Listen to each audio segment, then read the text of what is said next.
बरसर्क। इस मांगा के बारे में तो तुमने सुना ही होगा।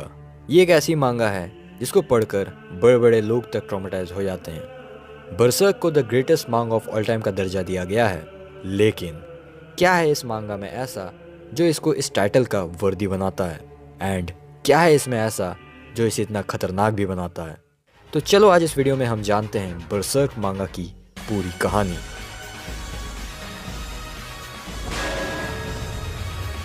तो हमारी बरसर्क की कहानी शुरू होती है एक ऐसे वर्ल्ड में जहाँ पे you are cooked as soon as you are born. और इसी दुनिया में रहता है हमारे कहानी का मेन प्रोटैगनिस्ट गट्स।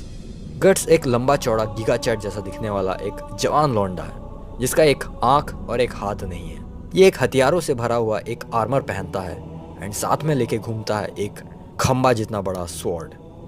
एंड ये हर जगह घूम घूम कर बड़े ही खतरनाक और बहुत ही ज़्यादा पावरफुल बीइंग्स जिन्हें अपोस्टल्स कहते हैं, ये उनको हंट करता है। एंड हाँ, कभी कभी मन करे तो ये उनको पेल भी देता है लिटरली।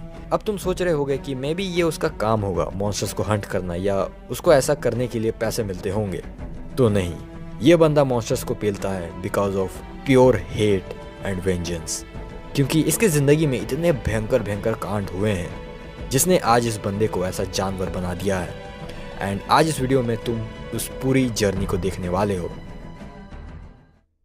तो अपने गट्स का जन्म हुआ था उसके मरे हुए माँ के सड़ते हुए लाश के अंदर से।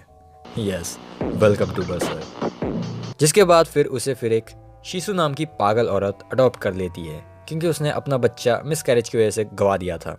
लेकिन वो गट्स का ध्यान बहुत अच्छे से रखती है, बस अगले 3 साल तक, क्योंकि उसके बाद वो भी मर जाती है प्लेग की वजह से।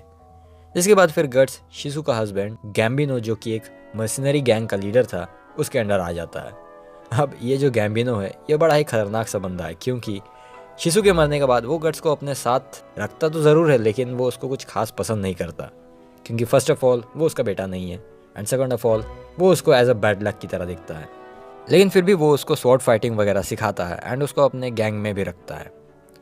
फिर कुछ 6 साल बाद जब गट्स 9 साल का होता है तो वो पहली बार गैम्बिनो के साथ वॉर लड़ने जाता है एंड वहाँ पे वो अपना पहला किल करता है, जिसकी वजह से वो काफ़ी खुश भी हो जाता है क्योंकि उसे लग रहा था वो अब एक प्रॉपर सोल्जर बन चुका है, जिसकी वजह से गैम्बिनो अब उसका तारीफ वगैरह करेगा जो कि वो कभी करता नहीं है। लेकिन उसका ये खुशी ज़्यादा देर तक टिकता नहीं है, क्योंकि उसी रात उसके टेंट में उन्हीं के गैंग का एक आदमी जिसका नाम था डोनोवन, वो घुसकर ज़बरदस्ती अपने बेचारे गट्स का RAP कर देता है। फिर कुछ समय बाद गट्स उस डोनोवन को मारकर अपना बदला तो ले लेता है, लेकिन दूसरी तरफ गैम्बिनो लड़ाई में इंजोर हो जाने के कारण अपना एक पैर गंवा देता है। एंड क्योंकि ये पुराना ज़माना है एंड ऊपर से वो एक मर्सिनरी सोल्जर है, अब वो पूरी तरह यूजलेस बन चुका है। इसके बाद वो बहुत ज़्यादा पीने वीने लग जाता है एंड उसका पर्सनैलिटी बहुत ज़्यादा वायलेंट और एग्रेसिव होने लग जाता है, खास करके गट्स के साथ। जबकि गट्स ही अकेले इतने टाइम तक उसका ध्यान रखता है अपने लड़ाई से कमाए हुए पैसों से। बट एक दिन गैम्बिनो का पूरा सनक जाता है और वो गट्स को मारने के लिए आ जाता है, ये कहते हुए कि आज ये जो उसका हाल हुआ है उसमें सिर्फ उसकी गलती है, क्योंकि वो एक बैड लक है एंड उसकी बीवी शिशु भी उसके आने के बाद मर गई थी। ये सब सुन के गट्स को बहुत बुरा लगता है, लेकिन इसके बाद जो गैम्बिनो बोलता है वो सुनकर गट्स के पैरों तले मानो ज़मीन ही खिसक जाती है।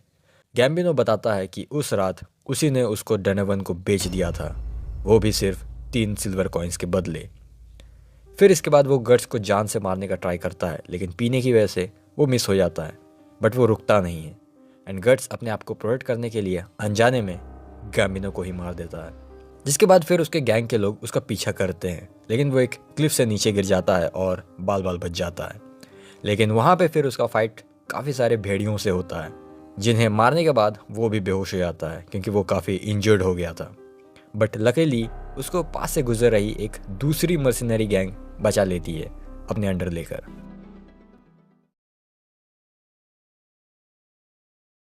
फिर और 4 साल बीतते हैं एंड अब गट्स 15 साल का हो गया है एंड वो एक काफ़ी बढ़िया सोलो मर्सिनरी सोल्जर भी बन चुका था। लेकिन फिर उसका मुलाकात होता है एक दूसरे मर्सिनरी गैंग जिसका नाम था बैंड ऑफ द हॉक्स, उसके लीडर ग्रिफिथ से। ग्रिफिथ गट्स के स्किल्स को देख के काफ़ी इम्प्रेस्ड हो गया था एंड वो उसको अपने टीम में लेना चाहता था, जिसके लिए वो उसे अपने अंडर काम करने का ऑफर देता है। लेकिन गट्स उसे सीधे मना कर देता है क्योंकि वो अकेले काम करता है। बट फिर ग्रिफिथ उसको चैलेंज करता है कि अगर वो उसको डुअल में हरा देता है तो वो उसे जाने दे देगा, लेकिन अगर हार जाता है तो वो हमेशा के लिए उसका हो जाएगा। जिसके बाद फिर वो दोनों डुएल लड़ते हैं एंड सरप्राइजिंगली ग्रिफिथ गट्स को हरा देता है एंड गट्स को मजबूरन उसके अंडर काम करना पड़ता है।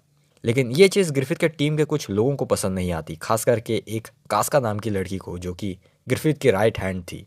फिर एक रेड मिशन के दौरान जिसमें बैंड ऑफ द हॉक्स को एक एनिमी बेस पर अटैक करना था, उसमें गट्स बहुत ही बहादुरी से लड़ता है एंड इसी मिशन के बाद से गट्स सारे बैंड मेंबर्स में एज अ हीरो बन जाता है एंड अब सब लोग उसको रिस्पेक्ट के नज़रों से देखते हैं, एक्सेप्ट कास्का, वो अभी भी उसको पसंद नहीं करती।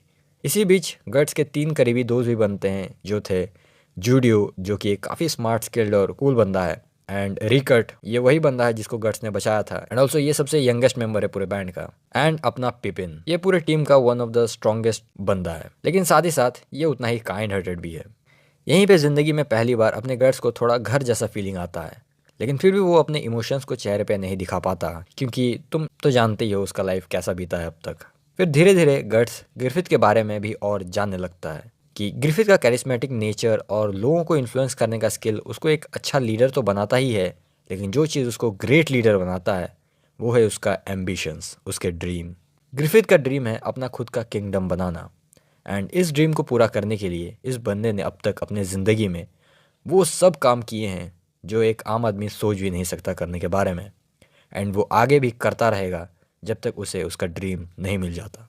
ग्रिफिथ के पास एक काफ़ी वियर्ड सा लॉकेट भी होता है जिसका नाम है बेहरित और द किंग्स एग, जिसे वो बताता है कि उसे ये किसी फॉर्च्यून टेलर ने दिया था, क्योंकि ये चीज़ उसी के पास होता है जिसके किस्मत में राजा बनना लिखा होता है। एंड इस आइटम को एकदम बढ़िया से याद रखना, क्योंकि आगे जाके इस आइटम की वजह से, इस चीज़ की वजह से जो कांड कारनामे होने वाले हैं वो तुम इमेजिन भी नहीं कर सकते। फिर इसके बाद हमें 3 साल का टाइम स्किप देखने को मिलता है, जिसमें अपना गट्स अब 18-19 साल का हो चुका है एंड वो अब बैंड ऑफ द हॉक्स का राइडर्स कैप्टन बन चुका है, मतलब अब टीम में सेकंड इन कमांड ग्रिफिथ के बाद। एंड सिर्फ गट्स अकेले ही नहीं बल्कि ग्रिफिथ भी बहुत ज़्यादा फेमस हो जाता है और पावर में आ जाता है, क्योंकि हमें पता चलता है कि मिडलैंड किंगडम और उसके बगल के ट्यूडर नाम के किंगडम के बीच जो लड़ाई चल रही थी पिछले 100 साल से भी ज़्यादा टाइम से, उसमें मिडलैंड की तरफ से लड़ते हुए बैंड ऑफ द हॉक्स हर बार विक्टोरियस साबित होती हुई आई है, जिसकी वजह से ग्रिफिथ को मिडलैंड के राजा के द्वारा विस्काउंट का पद से नवाजा जाता है। लेकिन ये चीज़ कुछ लोगों को पसंद नहीं आती, क्योंकि एक मर्सनरी ग्रुप को एक बहुत ही हाई स्टेटस वाला रॉयल पोस्ट दिया जा रहा था। फिर बाद में एक ट्यूडर स्ट्रॉन्गहोल्ड को सीज करते time band of the falcon एक स्टैंड स्टिल पे आ जाती है, जब वो फोर्ट्रेस के अंदर फाइनल पुश कर रहे होते हैं, क्योंकि गट्स के लगभग 50 राइडर्स अकेले एक दुश्मन के द्वारा मार दिए जाते हैं जो कासल के अंदर कहीं छुपा हुआ था। तो इससे तंग आकर गट्स खुद उस कासल के अंदर जाता है, जहां वो देखता है कि एक बड़ा सा मॉन्स्टरस आदमी उसके सोल्जर्स का लाशें बिछा दिया था, एंड वो था the legendary fighter Nosferatu Zord the immortal, जो कि एक अपोस्टल था। फिर गट्स उससे फाइट करने लगता है। शुरू में ज़ॉर्ड के ओवरवेलमिंग ऑरा से चौंक कर और उसके हड्डियां तोड़ देने वाले स्ट्राइक से डर कर गट्स अल्टीमेटली अपना लाइफ एक स्विम पे गैम्बल करता है और उस अपोस्टल को एक बड़ा कट मार देता है। लेकिन ज़ॉर्ड उस इंजरी से और भी ज्यादा एक्साइटेड हो जाता है, ये कहते हुए कि 300 साल बाद आखिरकार उसे एक ऐसा ह्यूमन मिला है जो उसे इंजोर कर सकता है, और इसके बाद वो अपना बेहद सा मॉन्स्टर फॉर्म में ट्रांसफॉर्म हो जाता है। गट्स को वो अपोस्टल इधर उधर फेंकने लगता है और लगभग मार ही डालता है कि तभी ग्रिफिथ और बैंड ऑफ द फैल्कन के रिइंफोर्समेंट्स वहां पे आ जाते हैं मदद के लिए। जब ग्रिफिथ गट्स की हेल्प के लिए आता है तो ज़ॉर्ड उनका एस्केप का रास्ता ब्लॉक कर देता है, जिसकी वजह से उन्हें अपोस्टल पर एक पिंसर अटैक एग्जीक्यूट करना पड़ता है, जिसमें दोनों डीमन को सब्सटेंशियली डैमेज कर देते हैं। लेकिन एग्रेसिव होकर ज़ॉर्ड फिर तुरंत हील भी हो जाता है एंड फिर ग्रिफिथ को पहले मारने जाता है, लेकिन जब उसका नजर ग्रिफिथ के बेहरित के ऊपर पड़ता है तो वो सरप्राइजिंगली शॉक होके रुक जाता है और हंसने लग जाता है। फिर वो गट्स को एक प्रोफेसी देता है। We'll forgo our duel for the time being. Unfortunately, I doubt we will have another chance to fight. But I will leave you with this bit of advice, or rather I will foretell your doom. If you think this man your friend, then know this. When you regard one another as brother, and this man's ambition crumbles, it is your destiny to face your death. You cannot escape your fate. And ये बोलने के बाद वो वहां से उड़ जाता है। फिर ग्रिफिथ और गट्स वहां से सही सलामत बच जाते हैं विद सम माइनर इंजरीज। इसी बीच प्रिंसेस शार्लट जो मिडलैंड की प्रिंसेस थी, वो और ग्रिफिथ एक दूसरे के साथ और ज्यादा टाइम स्पेंड करने लगते हैं, क्योंकि प्रिंसेस ग्रिफिथ को बहुत ज्यादा पसंद करती थी एंड ग्रिफिथ के लिए भी प्रिंसेस शार्लट बहुत इंपॉर्टेंट थी, क्योंकि उन लोगों ने ग्रिफिथ को सालों से अपने किंगडम में वेलकम किया था। एक्चुअली में ऐसा कुछ भी नहीं है, वो प्रिंसेस को पेल के उसका किंगडम हथियाना चाहता है, ये प्लान है उसका। फिर उसके कुछ समय बाद मिडलैंड के कैपिटल सिटी विंडहैम में ऑटम हंट के लिए बैरन ऑफ द फैल्कन को जनरल जूलियस के व्हाइट ड्रैगन नाइट्स की जगह किंग्स गार्ड के तौर पे असाइन किया जाता है, जो कि काफी ऑनरेबल पोस्ट था। इसलिए जनरल जूलियस को ये चीज पसंद नहीं आता। हंट के टाइम पे ग्रिफिथ को एक स्ट्रे एरो लग जाता है, लेकिन वो इंजरी से बच जाता है क्योंकि उसके बिहरित ने ब्लू का ज्यादातर हिस्सा एब्जॉर्ब कर लिया था। कुछ टाइम बाद जब ग्रिफिथ ये पता लगा लेता है कि जनरल जूलियस ही उसके मर्डर अटेम्प्ट के पीछे का कल्प्रिट है, तो वो गट्स से जनरल को मारने का ऑर्डर देता है बदले में। जिसके बाद गट्स अंधेरी रात में जूलियस के मैंशन पर इन्वेड करता है और तुरंत अपने टारगेट को एलिमिनेट कर देता है। लेकिन जब जनरल का रूम का दरवाजा खुलता है तो गट्स उसे गार्ड समझकर पहले ही उसको अपने तलवार से पियर्स कर देता है, ये नहीं देखते हुए कि वो जूलियस का बेटा एडोनिस था, जो कि एक बच्चा था, जिसे देखकर गट्स शॉक में चला जाता है क्योंकि उसने अनजाने में एक मासूम का जान ले लिया था। फिर प्रिमरोज हॉल की तरफ जाते हुए जहाँ पे ग्रिफिथ एक पार्टी अटेंड कर रहा था, गट्स पहले कास्का से मिलता है और साथ में वो दोनों ग्रिफिथ को अपना मिशन कंप्लीट का मैसेज देने जाते हैं। लेकिन जब वो दोनों वहां पहुंचते हैं तो वो ग्रिफिथ और प्रिंसेस शार्लट को ये बात करते हुए सुन लेते हैं कि उसके लिए एक दोस्त का क्या मतलब है। I'm sure your friends are equally as fascinated by you, and that attracts them to you. They are my able soldiers, it's true. They are dedicated comrades who sacrifice themselves for my dream so that it might be real. But that does not make them friends. In my mind, a true friend never relies on another's dream. The man who would be my friend must have his own reason for living, beyond me. And he should put his heart and soul into protecting his dream. He should never hesitate to defend it, even against me. For me to call a man my friend, he must be equal to me in all respects. Griffith का monologue खत्म होने पर guts वहां से चला जाता है, उसके इस इम्प्लीकेशन से अपसेट होकर कि वो भी अल्टीमेटली ग्रिफिथ के ड्रीम के लिए सिर्फ एक टूल से ज्यादा और कुछ नहीं है।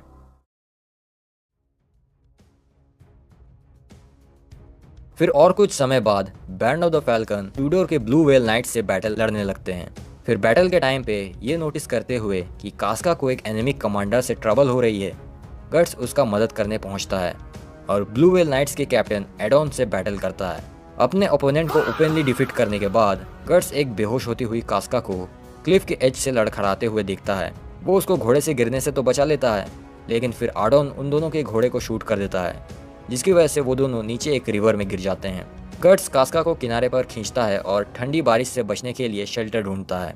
फिर कास्का को फीवरिश देखकर, जिसे वो जल्द ही रियलाइज करता है कि वो एक्चुअली उसका मेंस्ट्रुएशन साइकिल की वजह से हुआ है, वो उसके भीगे हुए कपड़े निकालता है और बारिश के रुकने का वेट करते हुए अपने बॉडी हीट से उसे रिवॉर्म करता है। जब बारिश रुक जाती है तो कास्का जागती है और इमीडिएटली गट्स पर अटैक करती है, क्योंकि वो नहीं चाहती थी कि कोई उसके वुमेनली साइड को देखे, जबकि वो अपने आप को एक प्राउड सोल्जर के रूप में दिखाती थी। फिर गट्स उसे जैसे तैसे शांत करता है एंड फिर उससे पूछता है कि वो आखिर एक मर्सिनरी ही क्यों बनी। फिर वो गट्स को अपना बैक स्टोरी बताती है कि कैसे वो एक गरीब घर में पैदा हुई थी, जिसकी वजह से उसके घर वालों ने उसे एक अमीर इंसान को बेच दिया था उसके घर में नौकर का काम करने के लिए। लेकिन रास्ते में वो अमीर आदमी उसको मॉलेस्ट करने वाला था, लेकिन तभी ग्रिफिथ आके उसको बचा लेता है, जिसके बाद से वो ग्रिफिथ को ही अपना सब कुछ मानने लगती है एंड इसी की वजह से वो ग्रिफिथ के लिए इतनी ओवर प्रोटेक्टिव है। एंड जब वो देखती है कि ग्रिफिथ उससे ज़्यादा गट्स को एडमायर करता है तो वो ऑब्वियसली थोड़ी सी जेलस हो गई थी। लेकिन उनका कन्वर्सेशन इंटरप्ट हो जाता है क्योंकि ट्यूडोर ट्रूप्स उनको खोज रहे होते हैं। अपने एस्केप के टाइम पे गट्स और कास्का एडोन के ट्रूप्स के एक स्वॉर्म से घिर जाते हैं, जिसकी वजह से वो दोनों साथ में फाइट करते हैं उन सब से। लेकिन कास्का का खराब कंडीशन की वजह से गट्स उसे वहां से अकेले ही जाने के लिए बोलता है।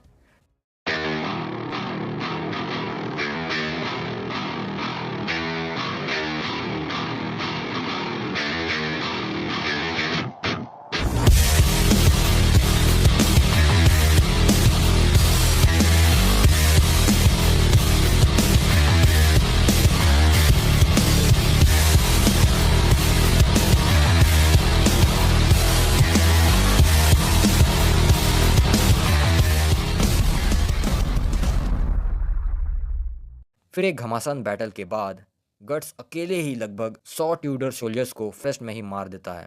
गट्स को ढूंढने और उनके इंकैम्पमेंट तक ले जाने के बाद वो कास्का को उसकी, ग्रिफिथ की और बाकी बैंड ऑफ द फैल्कन के लिए अपने ड्रीम्स के प्रति कमिटमेंट के लिए अपना एडमिरेशन जताता है।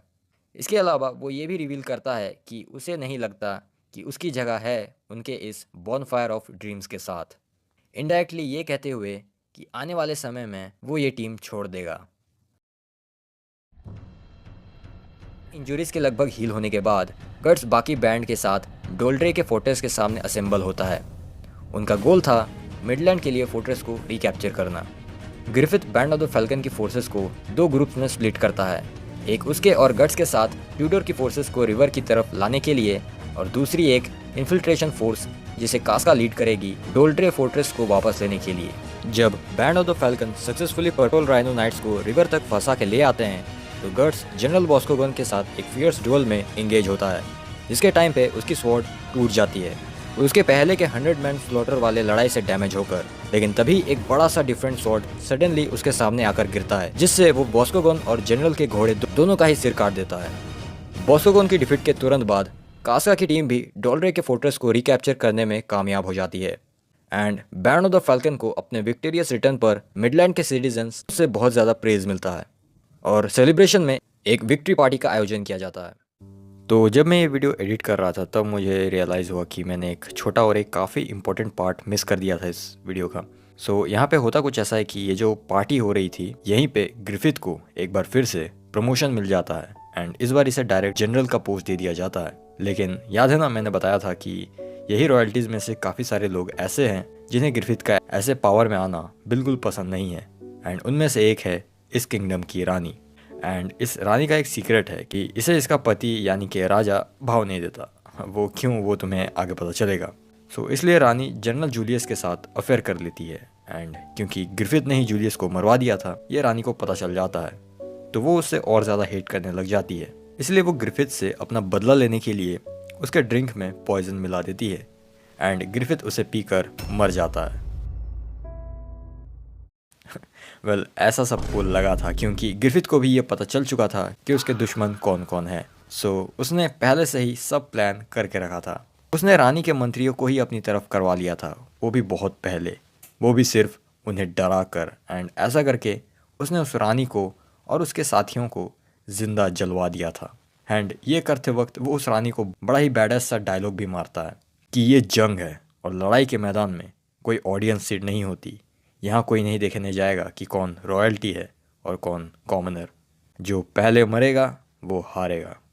एंड इसी के साथ ग्रिफिथ अपने रास्ते के सारे कांटों को साफ कर देता है।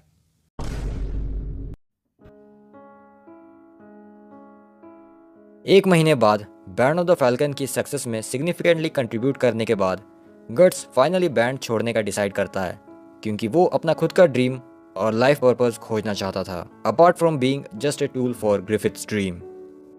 लेकिन अनफॉर्चुनेटली ग्रिफिथ उसका रास्ता रोक लेता है क्योंकि वो उसका बैंड छोड़ने के खबर से काफी गुस्से में था।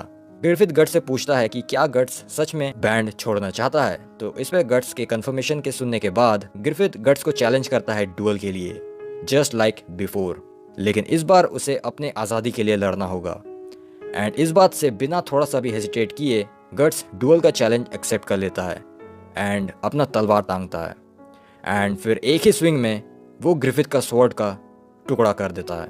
एंड ये पहली बार था जब ग्रिफिथ किसी से हारा था क्योंकि गट्स बहुत पहले ही ग्रिफिथ को सरपास कर चुका था स्वॉर्ड फाइटिंग में।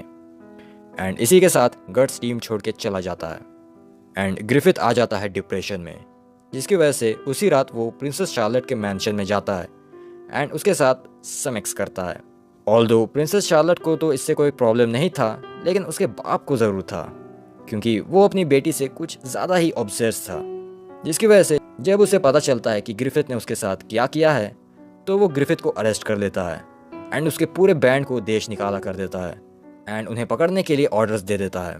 लेकिन सबसे बुरा ग्रिफिथ के साथ होता है क्योंकि वो अगले 1 साल तक ग्रिफिथ को इतने बुरी तरह टॉर्चर करता है कि उसका हाल देखने लायक नहीं होता। एंड दूसरी तरफ उसी डिपार्चर की रात को अपने कैंप फायर पर गट्स का मुलाकात होता है एक स्कल नाइट से, जिसका नाम भी स्कल नाइट ही होता है, जो उसे 1 साल बाद होने वाले मौत का नंगा नाच एक्लिप्स का वार्निंग देता है। Heed my words, struggler. Soon a rain of blood, the likes of which you cannot imagine, shall fall down upon you. It will be a storm of death. But take heed, struggler. Struggle, endure, contend. For that alone is the sword of one who defies death. Do not forget these words. लेकिन इन दोनों main characters को पता नहीं है कि किस्मत इन पे अपना कैसा खेल खेलने वाला है।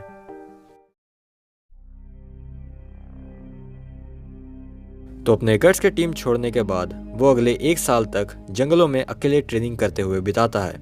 एंड क्योंकि उसके पास रहने के लिए कोई जगह नहीं है, वो गोडो नामक एक ब्लैकस्मिथ और उसकी बेटी एरिका के साथ रहता है। फिर 1 साल बाद गट्स ऐसे ही टाइम पास करने के लिए अपने स्ट्रेंथ को टेस्ट करने के लिए एक ग्लैडिटोरियल टाइप टूर्नामेंट में हिस्सा लेता है, जहाँ पे उसका फाइट होता है एक कुशान देश का वॉरियर्स से जिसका नाम था सिलाट। सिलाट अपने पैंतरे दिखाने लगता है, लेकिन अपना गट्स इजीली उसकी गुद्दी चटका देता है और टूर्नामेंट जीत जाता है। और उस टूर्नामेंट का जो आयोजक होता है वो उसको अपने लिए काम करने का ऑफर देता है, मगर गट्स उसको सीधा मना कर देता है क्योंकि अब वो किसी के भी अंडर काम नहीं करता। लेकिन उसके थ्रू उसे पता चलता है कि बैंड ऑफ द हॉक्स के मेंबर्स को हंट किया जा रहा है पूरे किंगडम में। अब गट्स को तो नहीं पता कि उसके जाने के बाद से इधर क्या क्या कांड हो गए हैं, सो वो काफ़ी शॉक हो जाता है। जिसके बाद वो उनको खोजते खोजते उनके इंकैम्पमेंट में पहुंचता है, जहाँ पे वो देखता है कि वही साला सिलाट अपने असैसिन्स के साथ उनके ऊपर रेड मारने वाला था। लेकिन गट्स फिर से उसको मार के वहाँ से भगा देता है एंड वो फिर फाइनली 1 साल बाद फिर से अपने पुराने साथियों से मिलता है। गट्स को देख के बैंड के लोग तो खुशी से रोने ही लग जाते हैं एंड वो सब उसे फिर से टीम ज्वाइन करने का कहते हैं। फिर हमें पता चलता है कि जब से ग्रिफिथ को सजा मिली है तब से बैंड ऑफ द हॉक्स को कास्का लीड कर रही थी एंड उनका हाल काफी खराब था क्योंकि वो पिछले 1 साल से सिर्फ भाग ही रहे थे। गट्स ये सब सुन के फिर से टीम ज्वाइन कर लेता है एंड अब जब उनका सबसे मेन लौंडा वापस आ चुका है, वो लोग सब मिलकर डिसाइड करते हैं ग्रिफिथ को फिर से रेस्क्यू करने का। लेकिन इसी बीच उसका एक डिप्रेस्ड कास्का से इंटरेक्शन होता है क्योंकि वो सबसे पहले तो गट्स के टीम छोड़ने से नाराज थी, क्योंकि वो अगर टीम नहीं छोड़ के जाता तो ऐसा नहीं होता। एंड ऑल्सो वो पिछले 1 साल से बैंड ऑफ द हॉक्स को अकेले संभालते और भागते हुए फेड अप हो चुकी थी, जिसकी वजह से वो रोते हुए एक क्लिफ से कूदकर सुसाइड करने जाती है। लेकिन गट्स उसे बचा लेता है एंड उसे इमोशनल सपोर्ट देता है, जिसके बाद वो लोग फाइनली अपने लव का इजहार करते हैं एंड इंटीमेट होते हैं। खैर ये सब होने के बाद वो लोग निकल पड़ते हैं ग्रिफिथ को रेस्क्यू करने के लिए। 2 टीमें बनाई जाती है, जिसमें से एक टीम में गट्स, कास्का, जूडियो और पिपिन ग्रिफिथ को रेस्क्यू करने विंडहम जाएंगे और बाकी की टीम अलॉटेड पोजीशंस पे रहेंगी उनके बैकअप के लिए। लेकिन काफ़ी सारे लोग जो इस कंटिन्यूअस भागादौड़ी से इंजर्ड हो चुके थे, इंक्लूडिंग रिकट, इस मिशन में हिस्सा नहीं ले पाते, इसलिए पीछे रुकना पड़ता है जब तक ये रेस्क्यू मिशन कंप्लीट ना हो जाए। लिटिल डिड दे नो कि ये उनका एक बहुत बड़ा गलती होने वाला है। फिर उसके बाद गट्स की टीम सीवर्स के रास्ते से होते हुए विंडहम कैसल में इन्फिल्ट्रेट करती है, जहाँ पे उनको मिलती है प्रिंसेस शार्लेट, जिसकी मदद से वो लोग उस काल कोठरी में पहुंचते हैं जहाँ पे ग्रिफिथ को पिछले 1 साल से रखा गया था। लेकिन इसी बीच हमें प्रिंसेस शार्लेट के द्वारा इस पूरे स्टोरी का एक पूरे बर्सर्क के स्टोरी का एक सबसे इम्पॉर्टेंट और क्रेजी लो ड्रॉप सुनने को मिलता है। तो जब वो लोग ग्रिफिथ को रेस्क्यू करने के लिए उस काल कोठरी में नीचे उतर रहे थे, तो हमें दिखता है कि उसके बीचों बीच एक बहुत गहरा गड्ढा था, इतना कि उसका एंड ही नहीं दिख रहा था। तो गट्स इस पे पूछता है प्रिंसेस शार्लेट से कि आखिर ये जेल है कितना गहरा। तो प्रिंसेस शार्लेट इस पे बताती है कि ये जेल तो ज़्यादा गहरा नहीं है, ये बस जितना इस टावर का पूरा हाइट है बस उतना ही गहरा है, लेकिन इसके बीच में जो गड्ढा है ये बहुत गहरा है एंड वो इस काल कोठरी के बनने से भी कई 100 सालों पहले से एग्जिस्ट करता था। तो गट्स फिर पूछता है कि ऐसा क्या है इस गड्ढे में कि इसके ऊपर ही इस काल कोठरी को बनवाना पड़ा। वो फिर बताती है हमें पूरे मिडलैंड का हिस्ट्री कि कैसे इसका नाम मिडलैंड पड़ा। तो कई सालों पहले, ऑलमोस्ट 1000 साल पहले, यहाँ कंटिन्यूअस वॉर वगैरह होते रहते थे। जितने भी छोटे मोटे राज्य थे वो और इधर उधर के ट्राइब्स वगैरह मार करते रहते थे हर टाइम इस पूरे देश को रूल करने के लिए। लेकिन इसी कंटिन्यूअस वॉर्स की वजह से ज़मीन डिस्ट्रॉय होने लगी एंड फूड शॉर्टेजेस और बीमारियाँ जैसे प्लेग्स की वजह से ऑलमोस्ट 1/3 पॉपुलेशन ख़त्म हो गई। तो गट्स से बोलता है कि अभी भी तो यही हो रहा है, डिफरेंस क्या है इन दोनों में। तो फिर वो बोलती है कि लेकिन तब फिर एक ऐसा बंदा आता है जिसने सिंगल हैंडेडली इस पूरे एज ऑफ वॉर को एंड करा दिया था, एंड वो था द सुप्रीम किंग जेसरिक। एंड उसी ने इतिहास में पहली और आखिरी बार आसपास के जितने राज्य थे उनको अपने अंडर यूनिफाई करा दिया था, इतना कि इस पूरे कॉन्टिनेंट को उसने अपना एम्पायर बना लिया था। लेकिन वो खुद कहाँ से आया था ये एक बहुत बड़ा मिस्ट्री था, उसके पर्सनल हिस्ट्री के बारे में कोई रिकॉर्ड्स नहीं है। लेकिन इसी के साथ वो इतना मर्सिलेस और रूथलेस भी था कि जो भी उसके अगेंस्ट खड़ा होता था उनको वो बड़ी ही कसाईनुमा मौत देता था। तो गट्स इस पर सोचने लगता है कि ये सुनने में तो हल्का हल्का ग्रिफिथ जैसा लग रहा है। फिर शार्लेट बताती है कि किंग जेसरिक जब भी वॉर लड़ने जाता था तो हमेशा एक स्कल शेप का हेलमेट पहन के जाता था, जिसकी वजह से लोग उसको स्कल किंग और इवन डीमन किंग के नाम से बुलाने लग गए थे। एंड ये सुन के गट्स शॉक हो जाता है क्योंकि उसको वो स्कल नाइट का ख्याल आता है ये सुन के। फिर जूडियो इस पे कहता है कि अरे हाँ, इसके बारे में तो मैंने भी बचपन में फेरी टेल्स में सुना था, वही ना जिसमें वो आम लोगों से काम करवा के अपना एक पूरा बड़ा सा आलीशान सिटी बनवाया था। एंड फिर वो उस शहर में मस्त ऐशो आराम की ज़िंदगी और एक तानाशाह बन के जीने लगा। लेकिन फिर उसके बाद कुछ ऐसा होता है जो किसी ने भी नहीं सोचा था। किंग जेसरिक इतना सक्सेसफुल हो गया था यहाँ तक कि गॉड्स, लिटरल गॉड्स लोगों की उससे जलने लगी। तो फिर उन गॉड्स ने 5 एंजल्स को भेजा अर्थ पे और उन्होंने अपने पावर से किंग जेसरिक और उस पूरे शहर का खात्मा कर दिया। तो जूडियो फिर बोलता है कि लेकिन मैं तो सुना था 5 नहीं बल्कि 4 ही एंजल्स से। तो शार्लेट बोलती है ओ हाँ सॉरी, 4 एंजल्स से ना कि 5, याद रखना 4 एंजल्स। गट्स कहता है कि इस फेरी टेल से इस शहर का नाम और इस गड्ढे से क्या लेना देना। तो शार्लेट बताती है कि अब ये फेरी टेल है या रियल हिस्ट्री वो तो नहीं पता, लेकिन वो जो शहर था वो सच में एग्जिस्ट करता था। एंड वो शहर जो था वो पूरे नेशन के मिडल में था, जिसकी वजह से उसका नाम पड़ा मिडलैंड। एंड वो सिटी पूरी तरह गायब नहीं हुआ बल्कि उसके रिमेन्स आज भी इस गड्ढे में मौजूद है। एंड फिर हमें एक बहुत ही चिलिंग शॉट के साथ दिखाया जाता है उस सिटी के remains with thousands of dead bodies, and उन बॉडीज के ऊपर एक अजीब सा मार्किंग भी है। सो सिटी के साथ साथ किंग जेसरिक का भी एंड हो गया था एंड उसके एम्पायर फिर अलग अलग एम्पायर्स और फैमिलीज ने बंटवारा कर लिया। एंड कहा जाता है कि प्रिंसेस शार्लेट का जो खानदान है वो किंग जेसरिक के डायरेक्ट डिसेंडेंट्स हैं। एंड ऑल्सो ये जेल बनने से पहले इस गड्ढे में काफ़ी सारे रिसर्चर्स उतरे थे एक्सपेडिशन के लिए, लेकिन एक भी जिंदा लौट के नहीं आ सका। सो इसलिए उस बात को छुपाने के लिए उस गड्ढे के ऊपर ही इस जेल को बनाया गया था। वहाँ पे पहुँच के जब वो ग्रिफिथ का हाल देखते हैं तो वो एकदम दंग रह जाते हैं। ऐसा हाल हो गया था ग्रिफिथ का, वो ना तो बोल सकता था क्योंकि उसका ज़बान ही काट दिया गया था, ना ही वो चल सकता था क्योंकि उसके पैरों और हाथों का टेंडन्स को भी काट दिया गया था। गट्स तो उसे देख के इमोशनली हो जाता है और अपने गले से लगा लेता है, लेकिन वो ये नोटिस नहीं करता कि ग्रिफिथ उसका गला घोटने का कोशिश करने जा रहा था। फिर गट्स को जब पता चलता है कि वहाँ के जेलर ने उसका यह हाल किया है तो वो गुस्से से आग बबूला होकर उसको फाड़ के रख देता है। एंड यहाँ तक कि गार्ड सोल्जर्स के अलर्ट होने पर वो अकेले ही उन सबको काट के रख देता है। You can say he was literally berserking everyone. फिर वो लोग जैसे तैसे करके वहाँ से भाग निकलते हैं विथ प्रिंसेस शार्लेट, क्योंकि उसी ने बोला था मुझे भी ले चलो यहाँ से, ऐसे हरामी बाप के साथ कौन ही रहना चाहेगा। लेकिन उसका बाप यानी वो राजा ऐसा बिल्कुल नहीं चाहता था, इसलिए वो बाकीरा का नाम के बहुत ही डेडली असैसिन्स को उनके पीछे भेज देता है। अपनी गैंग का सामना होता है इन लोगों के साथ एंड वो लोग एक डील रखते हैं कि हमें प्रिंसेस दे दो और हम तुम्हें जाने देंगे। तो वो लोग बेचारी प्रिंसेस को उनको दे देते हैं, बट फिर भी वो लोग उन पर अटैक कर देते हैं। लेकिन अपनी टीम जैसे तैसे करके उनको मारकर वहाँ से बच के भाग निकलते हैं। लेकिन वो राजा हाथ धो के उनके पीछे पड़ गया था, स्पेशली ग्रिफिथ के, क्योंकि पर्सनल हेट है ना उसको उससे। इसलिए जब इन असैसिन्स से भी काम नहीं हो सका तो वो बुला देता है पूरे मिडलैंड के सबसे खतरनाक और ब्रूटल सोल्जर्स का ग्रुप को, द ब्लैक डॉग नाइट्स। खैर तो अपनी गट्स की गैंग ग्रिफिथ को रेस्क्यू करके निकल पड़ते हैं मिडलैंड के बॉर्डर्स की तरफ, लेकिन उन्हें जल्दी रियलाइज हो जाता है कि उनका पीछा कर रहे हैं वही काली कुत्तों की सेना। गट्स उनका ध्यान भटकाने के लिए उनसे लड़ने चला जाता है, बट उन काले कुत्तों का लीडर जिसका नाम था व्याल्ड, वो गट्स के अटैक्स को इजीली रोक दे रहा था, क्योंकि भाई नहीं है ये ह्यूमन, देख के पता चल रहा। वो लोग उन्हें किसी तरह अपने बिछाए ट्रैप्स में फंसा लेते हैं एंड आधे काले कुत्ते मारे भी जाते हैं, लेकिन उनका लीडर उस पे तो जैसे मानो कोई फर्क ही नहीं पड़ रहा था। फिर एकदम सही टाइम पे बाकी के बैंड ऑफ द हॉक्स वहाँ पे आकर उनकी लड़ाई में मदद करने लग जाते हैं एंड यहाँ पे एकदम फुल ऑन वॉर छिड़ जाता है। वो उन काले कुत्तों को आराम से ओवरपावर कर देते हैं, जिसकी वजह से वो लोग भागने लग जाते हैं। लेकिन व्याल्ड को कोई फर्क नहीं पड़ता, उल्टा वो खुद ही अपने बाकी बचे साथियों को मार देता है। फिर उसके बाद गट्स का 1-on-1 फाइट शुरू होता है व्याल्ड के साथ, एंड उसके साथ बैटल करते हुए व्याल्ड एक्साइटेड होकर रिवील करता है कि वो एक्चुअली में एक अपोस्टल है, जैसे हमें पता ही नहीं था, जो फिर अपना अजीब सा मॉन्स्टर्स फॉर्म में ट्रांसफॉर्म हो जाता है। बड़ा ही अजीब फॉर्म है इसका।